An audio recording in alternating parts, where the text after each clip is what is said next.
네, 안녕하세요. 저는 REC 팀의 발표를 맡은 이식기 분석 송여진이라고 합니다.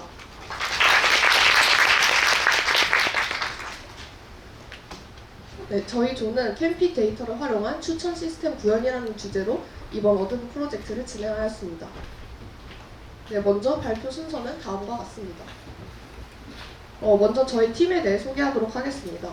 저희 팀은 경영, 통계 등 다양한 전공자로 이루어져 있으며 추천 시스템이라는 공통 관심사를 가지고 있었습니다. 그래서 저희는 이 공통 관심사와 사용자의 니즈를 카메라처럼 잘 포착하겠다 하는 목표를 나타낼 수 있도록 팀명을 REC로 정하였습니다. 네, 저희가 굳이 많은 도메인 중에서 캠핑 시장에 집중을 한 이유는 캠핑 시장이 지속적으로 성장하고 있기 때문입니다. 또한 캠핑 시장은 공급자에 비해서 소비자가 가진 정보가 적다는 정보의 비대칭성으로 인해서 예약 시스템에 대한 수요가 존재한다는 특징이 있습니다. 현재 주 고객층은 30대와 40대이지만 최근 MZ세대의 관심도 증가로 인해서 고객이 확대될 가능성이 있다는 점도 주목할 만합니다. 이러한 특징이 있어서 저희는 캠핑 시장에 관심을 갖게 되었고 이 도메인에서 빠르게 성장한 캠핏에 주목을 하였습니다. 네, 저희가 선택한 캠핏이라는 회사는 원스톱 캠핑 플랫폼으로 실시간 빈자리 확인 및 예약 기능과 캠핑용품 공동 구매 등의 서비스를 제공합니다. 사용자는 아래와 같은 과정을 통해서 캠핏을 경험하게 됩니다. 캠핏 앱은 캠핑장 유형을 선택하거나 빠른 빈자리를 찾을 수 있는 캠핑 예약 서비스부터 캠핑용품 스토어, 커뮤니티 등 다양한 서비스를 제공하고 있습니다. 사용자는 캠핏에서 캠핑장명과 일자, 또 지역 등을 선택해서 원하는 캠핑장을 검색을 할 수가 있고 캠핑장에 대한 리뷰 또한 확인할 수 있습니다. 여기까지가 이제 캠핏에 대한 소개였고 다음부터는 저희의 분석 내용을 소개하도록 하겠습니다. 네, 저희는 캠핏에 도움이 될 수 있는 인사이트를 도출하고 또 실제 현업의 데이터를 다뤄보고자 아래와 같이 크게 4가지 파트의 분석을 진행을 하였습니다. 먼저 사용자에 대한 분석, 그리고 캠핑장에 대한 분석, 그리고 사용자와 캠핑장의 어떤 상호작용, 마지막으로 비즈니스 대시보드입니다. 네, 먼저 저희가 분석에 사용한 데이터는 다음과 같습니다. 고객 프로필과 캠핑장 프로필, 예약 정보와 리뷰 정보를 활용하였으며 또 최근 1년간 가입한 고객에 대해서만 분석을 진행하였습니다. 네, 먼저 분석에 앞서서 데이터에 대해 알아보기 위해서 간단한 EDA 과정을 거쳤습니다. 이 EDA를 정리를 하자면 먼저 여성 고객의 비중이 높은 편이고 또 주로 3박 4일이나 1박 2일로 이용하는 양상을 보였습니다. 또한 서울과의 접근성이 높은 경기, 인천, 강원 지역의 캠핑장이 밀집되어 있는 것을 알 수 있었습니다. 다음으로 유저 타입별로 자주 방문하는 캠핑장의 특성을 알아보았습니다. 유저 타입은 가족, 커플, 친구 등으로 구성이 되어 있으며 가족 단위로 캠핑을 즐기는 경우가 가장 많았습니다. 또 유저 타입별로 리뷰가 가장 많은 상위 5개의 캠핑장을 추출하고 이 5개 캠핑장 간의 공통점을 파악하고자 했습니다. 예를 들어서 아래 5가지 캠핑장은 커플이 가장 많이 리뷰를 남긴 캠핑장의 모습입니다. 다음으로 이 5개 캠핑장의 지역 분포를 시각화한 결과 부부나 단독 이용자들은 주로 강원도에 위치한 캠핑장을 선호하였으며 또 가족 이용자들은 서울 근교보다는 먼 지역에 위치한 캠핑장을 선호하는 것을 알 수 있었습니다. 지역 분포를 좀 더 자세히 보면 모든 유저 타입에서 경기도와 강원도에 위치한 캠핑장을 선호하는 것을 알 수 있습니다. 인천은 경기, 강원도와 비슷하게 서울과 인접해 있지만 캠핑장의 수가 적기 때문에 상대적으로 낮은 이용률을 보입니다. 또 시군구별 분포를 보면 사용자들이 경기도나 강원도에 위치한 캠핑장 외에도 경주시의 캠핑장 또한 많이 이용하는 것을 알 수 있습니다. 지역 외에도 유저 타입별로 특별히 선호하는 캠핑장의 특성이 있는지를 파악하기 위해서 5개 캠핑장의 범주형 변수를 정리한 결과입니다. 표를 보시면 가족 이용자들은 레저와 부가시설이 풍부한 캠핑장을 선호하였으며 6개 중 4개의 유저 타입이 반려동물을 동반할 수 있는 캠핑장을 선택하였습니다. 다음으로 캠핑 사용자의 특성과 가입 건수 예측을 위해서 다음의 고객 데이터를 사용하였습니다. 첫 번째로 사용자 세그먼트 분석입니다. 과정은 크게 4가지를 거쳐서 진행을 하게 되는데 먼저 어떤 변수를 선택하였는지 알아보도록 하겠습니다.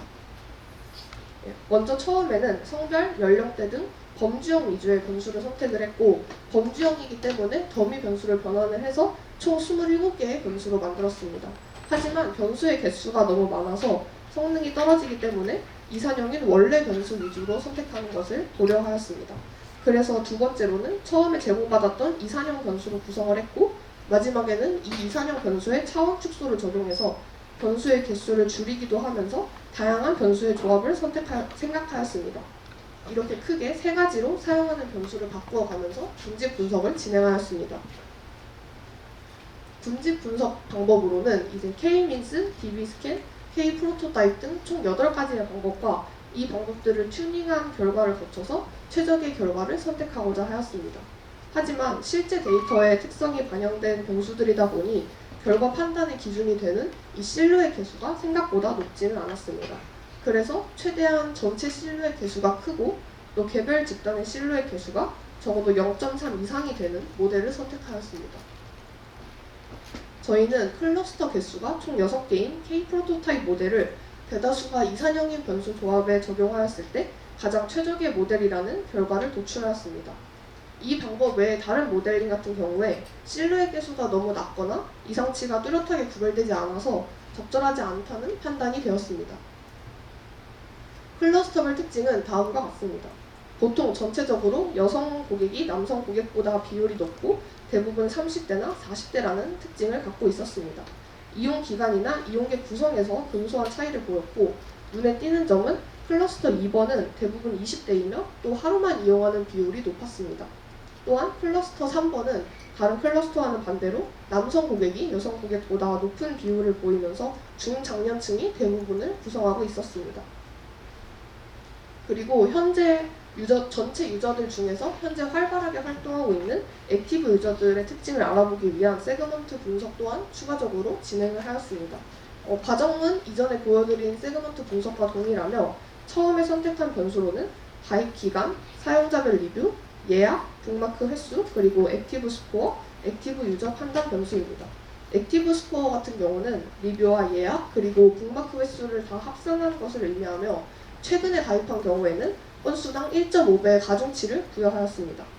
이후에 똑같이 K-means와 또 계층 분집, K-prototype 방법을 활용을 했고, 대부분이 건수 데이터이기 때문에 성능이 좋게 나와서 실루엣 개수가 0.5 이상인 모델을 선택하였습니다. 그렇게 해서 최종적으로 고른 모델은 이전과 동일하게 클러스터 개수가 6개인 K-prototype이었습니다. 액티브 유저에 대한 클러스터별 특징을 다음과 같이 정리할 수 있었습니다. 전체적으로 클러스터별 특징이 뚜렷하지는 않았고 가입 기간에서만 약간의 차이를 보였습니다.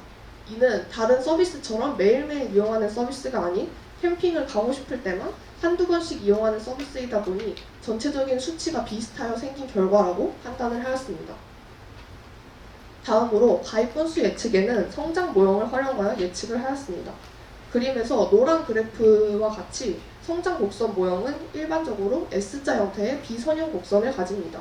그래서 실제 상황을 가깝게 그려낼 수 있어서 이전부터 수요 예측을 위한 방법으로 비교적 오래 사용되었습니다. 이런 성장 모형을 확산 연구에 도입을 하게 되었는데, 여기서 확산이란 시간에 따라서 의사소통 경로를 통해 전파되어 가는 과정이라고 정의를 하게 됩니다. 이 확산 연구에서 많이 사용되는 모형이 크게 바스 모형, 곰페르츠 모형, 로지스틱 모형인데, 여기서 바스 모형은 익숙하지가 않으실 텐데 이 모형은 최초 구매자의 성장을 모형화할 때 흔히 사용하는 모형입니다. 이 모형에서 혁신 효과, 또 모방 효과라는 말이 나오는데 이 기존 수요자들의 구전에 의해 혁신을 채택하는 효과인 모방 효과가 클수록 입소문의 영향이 크다. 이 점만 짚고 넘어가도록 하겠습니다. 저희는 연령대와 성별에 따른 가입 건수를 예측했고, 대표적으로 30대와 남성, 여성 가입 건수권에 대한 그래프만 보여드리도록 하겠습니다. 비밀 유지 서약으로 인해서 구체적인 수치와 같은 자세한 결과는 생략하는 점 양해 부탁드립니다. 먼저 첫 번째 30대 가입 건수에 대해서는 이전 가입 건수가 크게 봤을 때는 점점 상승하는 추세였기 때문에 성장 모형의 가정처럼 이후 예측한 가입 건수들은 점차 감소하는 추세를 보였습니다. 이는 누적 가입 건수 그래프에서도 살펴볼 수가 있는데요. 누적 가입 건수가 완만한 형태를 그리는 것을 알 수 있습니다. 남성에 대한 가입 건수 예측에서 또한 비슷한 형태를 그리고 있었고, 바스 모형과 로지스틱 모형은 비슷한 수치로 예측을 했지만 분벨 모형은 그 이상의 수치로 예측함을 통해서 저희는 데이터와 상황에 따라서 적절한 모형은 다르다는 것을 확인할 수 있었습니다. 마지막으로 여성에 대한 가입 건수 예측에서도 비슷한 형태가 나타났으며 여기서는 바스 모형이 가장 낮게 로지스틱 모형이 이보다는 높게 예측되며 이 상황에서는 로지스틱 모형이 세 모형 중에 가장 적절하다는 판단을 내릴 수 있었습니다. 다음으로 캠핑장 간의 특색 차이가 있는지를 알아보기 위해서 캠핑장 간의 유사도 분석을 진행하였습니다. 이때 사용한 데이터는 캠핑장 프로필 데이터만을 이용하였습니다. 분석에 앞서서 데이터를 변환하는 과정을 거쳤습니다. 데이터 타입이 범주형이 대부분으로 이루어져 있었기 때문에 이를 더미 변수로 바꾸어서 수치형으로 바꾸어 주었습니다. 다음으로 한 행에 여러 가지 값들이 존재하는 경우가 있어서 이 값들 또한 컬럼을 추가 생성하여서 대입해 주었습니다. 이와 같은 방법으로 처리한 컬럼은 보유 캠핑존 타입, 캠핑존 바닥 타입, 인근 레저 시설, 입지 형태, 그리고 보유 및 추가 시설입니다. 저희가 사용한 유사도 지표는 총 크게 세 가지 유사도 지표가 있습니다. 코사인 유사도, 자카드 유사도, 그리고 해밍 거리입니다. 간단히 유사도에 대해서 설명을 드리자면 코사인 유사도는 벡터 간의 사이각을 구해서 비슷한 정도를 판단하는 지표입니다. 저희의 주제에 적용을 하면 두 캠핑장 간의 속성을 나타내는 벡터 코사인 각도를 구해서 유사도 정도를 판단하는 것으로 생각할 수 있습니다. 범위는 -1에서 1까지로 1에 가까울수록 서로 비슷하다고 해석할 수 있습니다. 다음으로 자카드 유사도는 두 캠핑장 간의 속성을 비교해서 일치하는 비율 정도를 측정합니다. 범위는 0에서 1 사이로 마찬가지로 1에 가까울수록 유사도가 높음을 의미합니다. 마지막으로 해밍 거리는 두 캠핑장 간의 거리를 측정하는 것이기 때문에 앞선 두 유사도 지표와는 다르게 값이 작을수록 유사 정도가 높다는 의미입니다.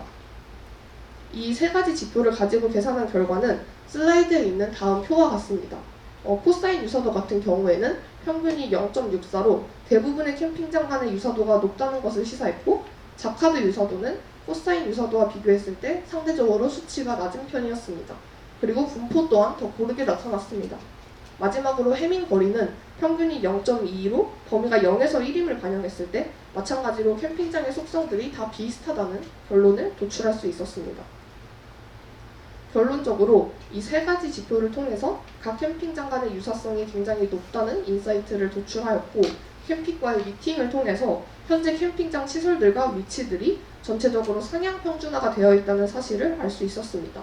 그래서 저희는 이를 반영해서 캠핑장 데이터 그 자체보다는 캠핑장에 대해서 유저들이 만들어낸 데이터를 추천 시스템에 사용하는 방향으로 분석을 진행하였습니다. 다음으로 간단한 테스트로 사용자의 평가 데이터인 익스플리시트 데이터를 활용한 LDA 기반 콘텐츠 필터링 추천 시스템을 구현해 보았습니다. 익스플리시트 데이터가 무엇인지는 뒤에 설명에서 나올 예정입니다. 평가 데이터와 캠핑장 정보 데이터를 통합을 했고 또 원활한 토픽 모델링을 위해서 슬라이드에 보이는 표와 같이 또 부가적인 전처리 과정을 거쳤습니다. 그리고 추천 시스템 성능 지표로는 프리시전과 리포를 이용하였습니다. 추천 시스템 결과에 대해서 말씀드리겠습니다. 먼저 여러 토픽 수를 지정해서 진행을 하였는데 대표적으로 5와 10을 지정했을 경우를 말씀드리도록 하겠습니다. 전반적으로 프리시전과 리폴 값이 굉장히 낮은 편으로 정확도가 높지 않았습니다. 상대적으로 토픽 수가 10개일 때 값이 높았고 특히 캠핑장 추천 수를 4로 지정했을 때 이 역시 상대적으로 안정적인 수치를 보였습니다. 그러나 이는 전체 결과 중에 상대적으로 좋다일 뿐 실무에 적용 가능한 적합한 방식이 아님을 알 수 있어 다른 방식의 추천 시스템을 구현하는 방향으로 결론을 내렸습니다. 현재 캠핏에서는 추천 시스템을 적용한 캠핑장 추천이 이루어지지 않고 있습니다. 따라서 저희는 이 추천 시스템이 활발한 이용으로 이루어질 수 있는지를 확인하기 위해서 회원 프로필과 예약 정보, 리뷰 정보를 사용하였습니다. 먼저 리뷰 정보를 기반으로 익스플리시트 피드백을 만들었습니다. 캠핏에는 따로 평점 기능이 없기 때문에 사용자가 리뷰에서 하나의 태그를 선택할 때마다 2.5점을 부여하였습니다. 다음으로 예약 정보를 기반으로 임플리시트 피드백을 만들었습니다. 사용자가 예약하거나 북마크한 캠핑장은 1로, 그렇지 않은 경우에는 0으로 매핑을 하였으나 OCCF 문제를 완화하기 위해서 인터랙션 피드백 또한 생성하였습니다. OCCF 문제란 사용자가 선택하지 않은 캠핑장에 대해서 해석이 모호한 것입니다. 이는 사용자와 아이템 간의 상호작용 여부를 나타내는 임플리시트 피드백 특성상 발생한다고 알려져 있습니다. 저희는 캠핑장의 개수가 다른 이커머스에 비해서 비교적 적다는 특성을 고려해서 이 모든 결측치가 다 비선으로 인해서 발생을 했다고 간주하였습니다. 또한 상호작용이 있었던 캠핑장에 대해서는 상호작용 정도에 따른 점수를 부여하였습니다. 저희가 부여한 점수 체계는 다음과 같습니다. 전체적으로 보시면 사용자와 아이템 간의 인터랙션이 많으면 많을수록 높은 점수를 가지게 되는 그런 방식입니다. 저희는 크게 두 모델을 사용해서 추천 시스템을 구현하였습니다. 첫 번째로는 기본적인 모델인 콜라보레이트 필터링입니다. 이 CF 모델은 소비 패턴이 유사한 소비자가 구매한 제품을 추천하는 방식으로 주로 익스플리시트 피드백에 적합하다고 알려져 있습니다. 두 번째로 적용한 모델은 매트릭스 팩토라이제이션입니다. MF 모델은 전체 사용자 행동 패턴에 집중함으로써 개별 수준에서는 잘 드러나지 않는 피드백을 잡아낼 수 있으며 임플리시트 피드백에 적합하다고 알려져 있습니다. 또 MF 모델을 사용할 때는 크게 세 가지 최적화 방법을 적용을 하였습니다. 간단하게만 말씀드리자면 SGD는 기본적인 최적화 방법으로 학습 시간이 오래 소요된다는 단점이 있습니다. ALS는 이 단점을 보완한 방법입니다. 또 BPR은 앞선 두 방법과는 달리 점수를 비교하지 않고 순위를 비교하며 최적화를 진행한다는 특징이 있습니다. 평가 지표로는 NDCD를 선택하였습니다. NDCD는 예측한 추천 목록을 사용자의 선호도 순으로 정렬하고 각 상품과 해당 상품의 순위에 따라서 가중치를 부여해 계산한 점수입니다. 먼저 익스플리시트를 사용한 CF 모델 성능을 보시면 베스트셀러 기반이 가장 높은 성능을 보였습니다. 이를 통해서 인구 통계학적인 변수에 따라서 캠핑장에 대한 평가가 달라지지는 않는다는 것을 알 수 있었습니다. 반면에 인터랙션에 사용한 CF 모델 성능을 보시면 성별에 따른 추천이 가장 높은 성능을 보였습니다. 이를 통해서 성별에 따라서 캠핑장에 대한 상호작용 정도가 달라진다는 것을 알 수 있습니다. 다음으로 개별 사용자의 행동 패턴을 포착했을 때 성능이 개선되는지를 확인하기 위해서 MF 모델을 적용하였습니다. 익스플리시트를 사용한 결과 세 방법 중에 BPR이 가장 좋은 성능을 보였습니다. 이를 통해서 점수보다는 순위에 초점을 두었을 때 성능이 개선된다는 것을 알 수 있었습니다. 인터랙션을 사용했을 때도 마찬가지로 BPR이 가장 좋은 성능을 보였습니다. 결과적으로 익스플리시트를 사용한 베스트셀러 기반 추천과 BPR을 사용한 MF가 가장 좋은 성능을 보였습니다. 모델의 측면에서 보면 연산 비용을 고려했을 때 베스트셀러 모델이 더 적합하다고 할 수 있습니다. 또 사용하는 데이터의 측면에서 보면 인터랙션 데이터보다는 사용자의 선호도를 명확하게 표현하는 익스플리시트 데이터를 사용하는 것이 더 적합하다고 할 수 있습니다. 네, 마지막으로 태블로를 사용한 대시보드 시각화입니다. 저희는 가입 현황과 예약 현황을 한눈에 파악할 수 있는 대시보드를 만들기 위해 회원 프로필과 캠핑장 프로필, 예약 정보와 리뷰 정보를 활용하였습니다. 각 데이터의 관계는 오른쪽 그림을 참조해 주시면 감사하겠습니다. 먼저 첫 번째 대시보드는 가입자와 예약 대시보드입니다. 상단에는 월별 가입 및 예약 정보, 또 고객의 성별 및 연령대 분포를 나타내었습니다. 하단에는 액티브 유저의 가입 건수와 비율, 또 평점 평균을 비교할 수 있는 차트를 추가하였습니다. 두 번째 대시보드는 반려견 대시보드입니다. 상단에는 등록된 반려견 유형과 견주의 성별 및 연령대 분포를 나타내었습니다. 하단에는 반려견을 동반한 캠핑 비율과 반려견을 등록하는 사용자 비율이 어떻게 변화를 하였는지 나타내었습니다. 또한 액티브 유저에 따른 반려견 동반 캠핑 비율과 등록 비율을 비교할 수 있는 차트 또한 추가하였습니다. 네, 저희가 기업 연계 프로젝트를 진행하면서 느낀 결론과 한계점은 다음과 같습니다. 모두가 공통적으로 좀 느낀 부분은 컴퓨팅 리소스가 부족해서 좀 아쉬웠고, 또 결과를 해석할 때 도메인에 대한 이해가 굉장히 중요하다는 것을 느꼈습니다.